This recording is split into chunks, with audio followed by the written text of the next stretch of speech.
el señor Pedro Hernández. Él es magistrado del Tribunal Constitucional. Ayer habíamos informado que el tribunal del que él es parte declaró fundada esta demanda competencial del Ejecutivo, disponiendo la suspensión contra Dina Boluarte hasta la conclusión de su mandato. Bueno, él fue justamente el ponente de este caso, y antes de iniciar ese diálogo con él, en otras noticias quiero contarte sobre Olimpo.bet, la casa de apuestas que no te sorprende con letra chiquitiña en sus promociones y en las que juegas con bonos sin rollover. Regístrate y recibe 40 depósitos sin depósito ni rollover para empezar a jugar ya mismo con condiciones claras y transparentes. Ya sabes, juega y gana como los dioses en Olimpo.bet. Ahora sí le doy la bienvenida al doctor Hernández. Bienvenido. Buenas noches, apreciado Diego. Al declarar esta demanda fundada, también se establecen pautas de competencia institucional, ¿no? Es decir, ¿cómo cambia el curso de las cosas este fallo del TC? A ver, en primer lugar es importante para poner un poco en contexto de cuál ha sido el procedimiento llevado y a partir de ahí ver un poco el alcance de la resolución. Un proceso competencial tiene como principal objetivo definir el alcance y la forma como se ejecutan las competencias. Que eso se active a través de un caso puntual no significa que el análisis sea ni concreto ni subjetivo. Lo que tú analizas a partir de un caso concreto donde demandas que hay una afectación competencial es el marco normativo o lo que normalmente se llama el orden competencial establecido en la Constitución. En este caso, el petitorio estuvo contemplado básicamente en el propósito de analizar si el proceder investigativo del Ministerio Público y del Poder Judicial había generado alguna afectación a la competencia gubernativa del Ejecutivo. Sobre eso versó, el proceso de competencia. Un segundo tema importantísimo antes de responder a tu pregunta, si me permites, es señalar que la consecuencia precisamente por eso no es que hayan ganadores o perdedores, sino simplemente la definición de cómo se actúa una competencia. Y es ahí donde entra justamente lo que tú has preguntado de manera directa. El tribunal, consciente de que a partir del año 2022 ha habido un problema interpretativo generado por un marco constitucional de una figura constitucional, valga la redundancia, muy antigua, desde la época fundacional de la República prácticamente, lo que ha definido es que el criterio interpretativo histórico es el que se mantiene, y para cautelarlo señala un conjunto de pautas institucionales de ejercicio de la competencia, donde trata de contemporizar, por un lado, este propósito, esta finalidad investigativa del Ministerio Público y del Poder Judicial, pero además compatibilizándolo con el régimen político. Porque no hay que perder de vista que el presidente de la República, como jefe de Estado, que además personifica a la nación, que ha sido elegido democráticamente, además de las figuras que justamente protegen esa función, como la inmunidad, como el aforamiento, como la acusación constitucional, el juicio político y el antejuicio, también son instituciones constitucionales. Entonces, lo que hay que hacer es verlas en una perspectiva de unidad y sistematicidad para buscar cómo se pueden efectivizar todas ellas, Ministerio Público y Poder Judicial y las competencias ejecutivas. Entonces, estas pautas competenciales lo que han buscado es garantizar que pueda haber una investigación dentro de un contexto actual donde evidentemente hay problemas de lucha contra la corrupción, etcétera, pero sin que eso signifique una desestabilización ni una afectación a la gobernabilidad. Para eso se definió prácticamente que que el Ministerio Público y el Poder Judicial en esta lógica investigativa pueda convocar a un presidente de la República en ejercicio, porque ese es un factor importante, no es un presidente de la República o expresidente, no, es un presidente de la República en ejercicio. Convocarlo para tomar una declaración, máxima 2 veces, para poder pedir alguna información, para poder solicitar que haga reconocimientos de cosas, objetos, personas, voces, o para solicitarle alguna prueba documentaria. Y claro, uno podría decir, en primer lugar, que esto podría significar una minimización de las competencias del Ministerio Público. Creo que eso es un error, porque al final, los que estamos vinculados al mundo del derecho sabemos que la teoría del caso depende mucho de cómo la plantees. Y así como un buen entrevistador, con 1 o 2 preguntas o una entrevista, tiene claro el panorama, cuando un fiscal estructura muy bien su investigación, la pautea estratégicamente y arma una teoría del caso sólida, no necesita mayor cantidad de actividades numéricas, sino una eficiencia en el cumplimiento de esa función. Pero para no hablar de nombres, porque yo considero que acá debemos mantener la institucionalidad. El presidente de la República, según esto, ¿no?, sale de su gobierno, termina su plazo. Así es. se le puede investigar, tiene que levantarse el fuero que mantiene Así es, 5 porque años. según el artículo 99 tiene 5 años 5 todavía años. para el tema de la acusación constitucional y el antejuicio. Tiene que pasar por el Congreso. Así es. En el caso de aquí en adelante, ¿no? Para dar un ejemplo que todo el mundo puede entender, de aquí en adelante con este fallo, Patricia Benavides no hubiera podido hacer lo que hizo en la época de Castillo.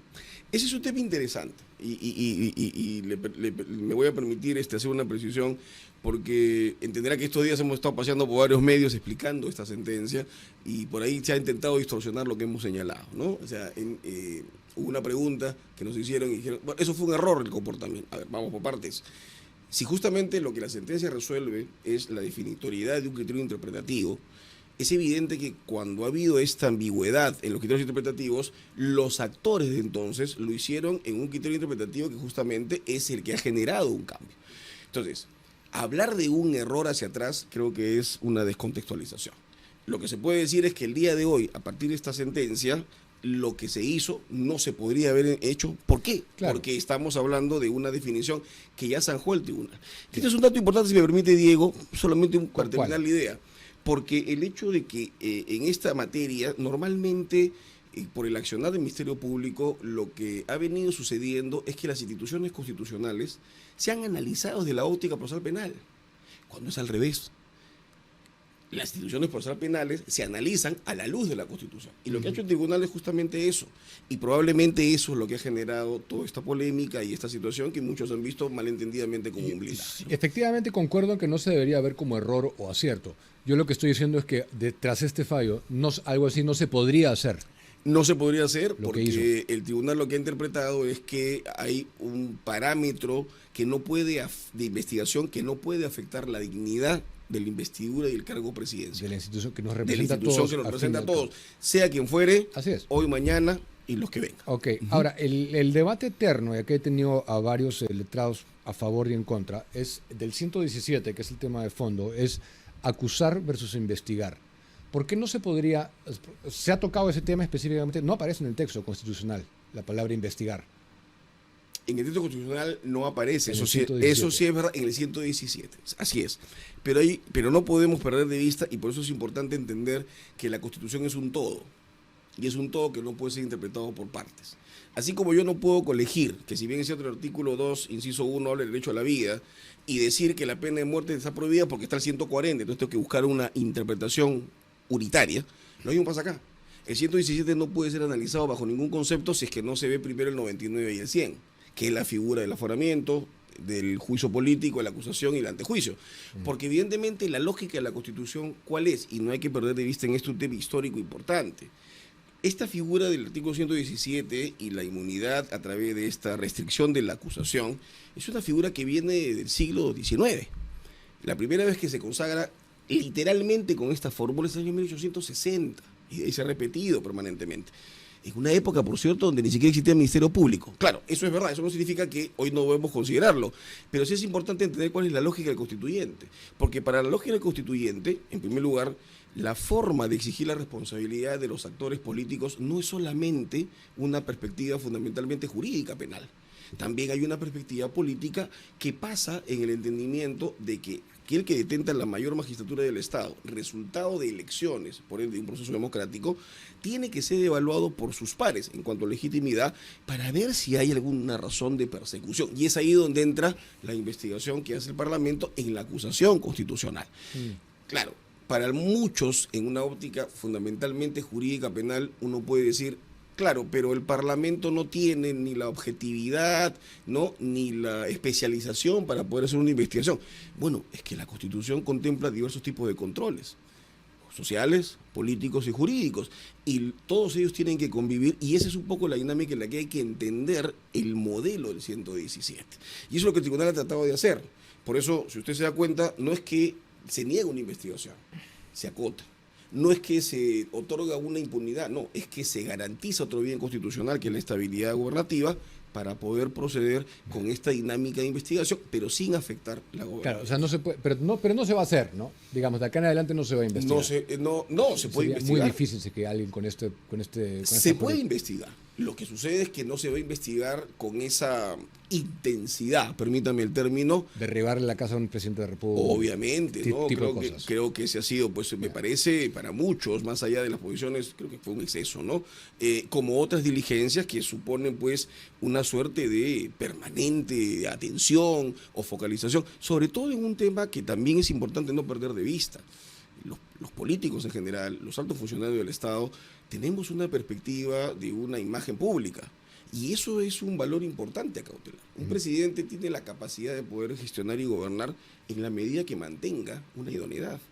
Y si permanentemente lo que uno va a hacer es mediáticamente desmoronarla, afectarla, perturbarla, en el fondo estás afectando una dinámica de régimen político que creo que es lo que ha inspirado esta argumentación que ha hecho el tribunal. Y ahí viene mi siguiente pregunta, porque el tribunal concluye Claro que sí, Diego. que se han menoscabado las competencias y alude al artículo 118.3 que yo lo leí anoche. Se refiere a que no está pensando en gobernar y está pensando en defenderse penalmente. Entre otras cosas, claro. ¿Pero por qué específicamente el 118.3? Porque eso es interesante y me permite precisar lo siguiente.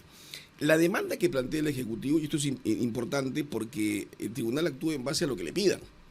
No existe en el modelo peruano ni en muchas partes de América Latina un accionar de oficio del tribunal. El tribunal actúa en base a lo que tú me pidas. Y el petitorio señalaba que precisamente la competencia que se afecta es lo que está contemplado en el artículo 118, inciso 3, que es no la capacidad de definir la política general de gobierno, que en otras palabras es gobernar. Sin embargo, una primera parte del tribunal lo que hace es analizar, por ejemplo, que el presidente no solamente gobierna, tiene un montón de funciones que ven en su lógica como jefe de Estado. Personifica la nación, dirige las Fuerzas Armadas, es jefe supremo de la policía, es jefe administrativo de todo el poder ejecutivo, etcétera. Entonces, evidentemente, hablar del artículo 118, me parece que es los apartados del 2 al 9, me parece aproximadamente, el tribunal lo que señala es que es más allá la afectación.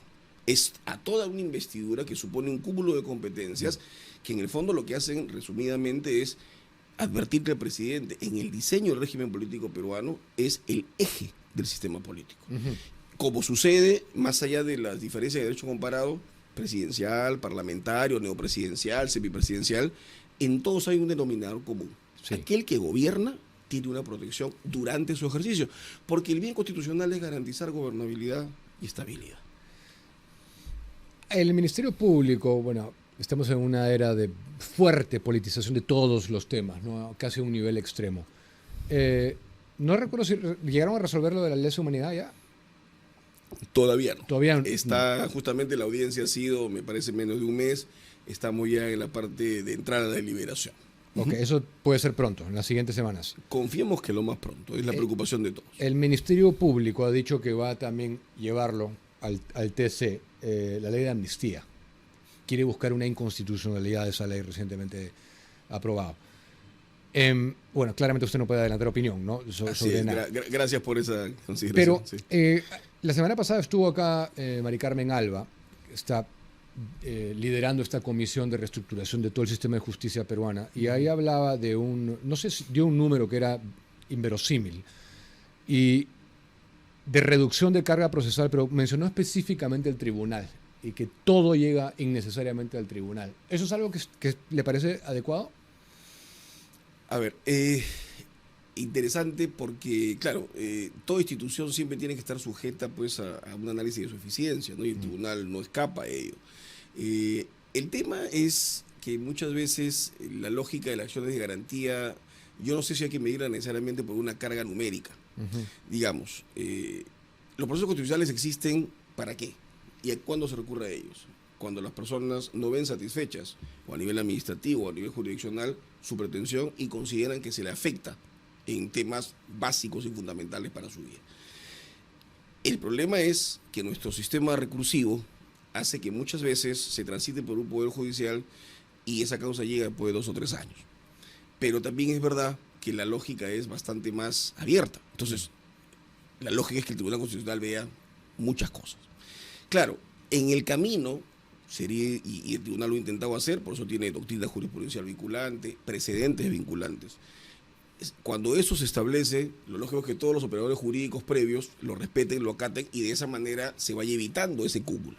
Bueno, eso no siempre sucede y al final tenemos pues una carga que tranquilamente no tuvo que esperar todo el discurrir procesal de 2 o 3 años a TC cuando pudo resolverse en primera instancia. Bueno, eso es un tema que probablemente, me imagino, la congresista Alba está analizando dentro de este propósito de buscar la mayor optimización. Claro, ahí hay muchos modelos que optar. Muchos han hablado, por ejemplo, del sistema español, ¿no? En España tenemos un tribunal constitucional que es el único que conoce la acción de garantía de frente. Va a una sala, pasa en apelación a otra sala y no transita por un poder judicial. Puede ser tal vez un cambio más radical, puede ser ampliar el número de magistrados, que en algún momento también por ahí me parece que se manejó, puede ser también mejorar un poco la parte, digamos, de los apoyos técnicos. Hay muchas soluciones, pero yo sí creo, como alguna vez algún antiguo maestro señalaba, es preferible que las acciones de garantía pequen de exceso a que tengan una limitación. No le pregunté la votación en la competencial. Así es, claro. 5-2, ¿no? 5-2. Fue la con votación. un voto particular de mi colega y amigo, el magistrado Gutiérrez, que me parece que está bastante más con nosotros, pero al final ha manifestado una posición contraria. Sí, pero en las entrevistas que lo he visto y conversando con él, con todo el aprecio que nos tenemos, me da la impresión que estuvo más cerca a nosotros que distante, pero bueno, al final su decisión fue un voto singular. Ahora, doctor, para terminar le quiero preguntar, Por favor. hay, digamos, casos en que la Corte Interamericana de Derechos Humanos inclusive va en contra de lo dispuesto por nuestro propio Tribunal Constitucional. ¿Eso dónde nos deja? Vaya pregunta, compleja, porque en el fondo el fenómeno que ahí se tiene que abordar es precisamente esta relación entre la jurisdicción internacional y la jurisdicción nacional, que en principio y en teoría lo internacional es subsidiario, ¿no? Existe en la medida que los estados no hagan lo que tienen que hacer. Sin embargo, creo que es de público conocimiento un conjunto de decisiones, ¿no? Comunicados, a veces no tan formales, donde prácticamente se instan a los estados, entre ellos el Perú, a cumplimiento o a no hacer algunas cosas que evidentemente me parece que hace mucho tiempo vienen generando una suerte de cuestionamiento a si realmente esta institución supranacional está cumpliendo con las finalidades dentro del marco que los propios estados le han señalado. Claro. Y esto es importante porque muchas veces eso a nivel interno lleva a que hayan algunos errores que a mí me parece importantes aclarar, ¿no? O sea, no voy a mencionar nombres ni casos concretos, pero cada cierto tiempo vemos que algún juez inaplica alguna ley en base a la convención. Y la pregunta sería, ¿la convención está por encima de la Constitución? Eso es toda una discusión.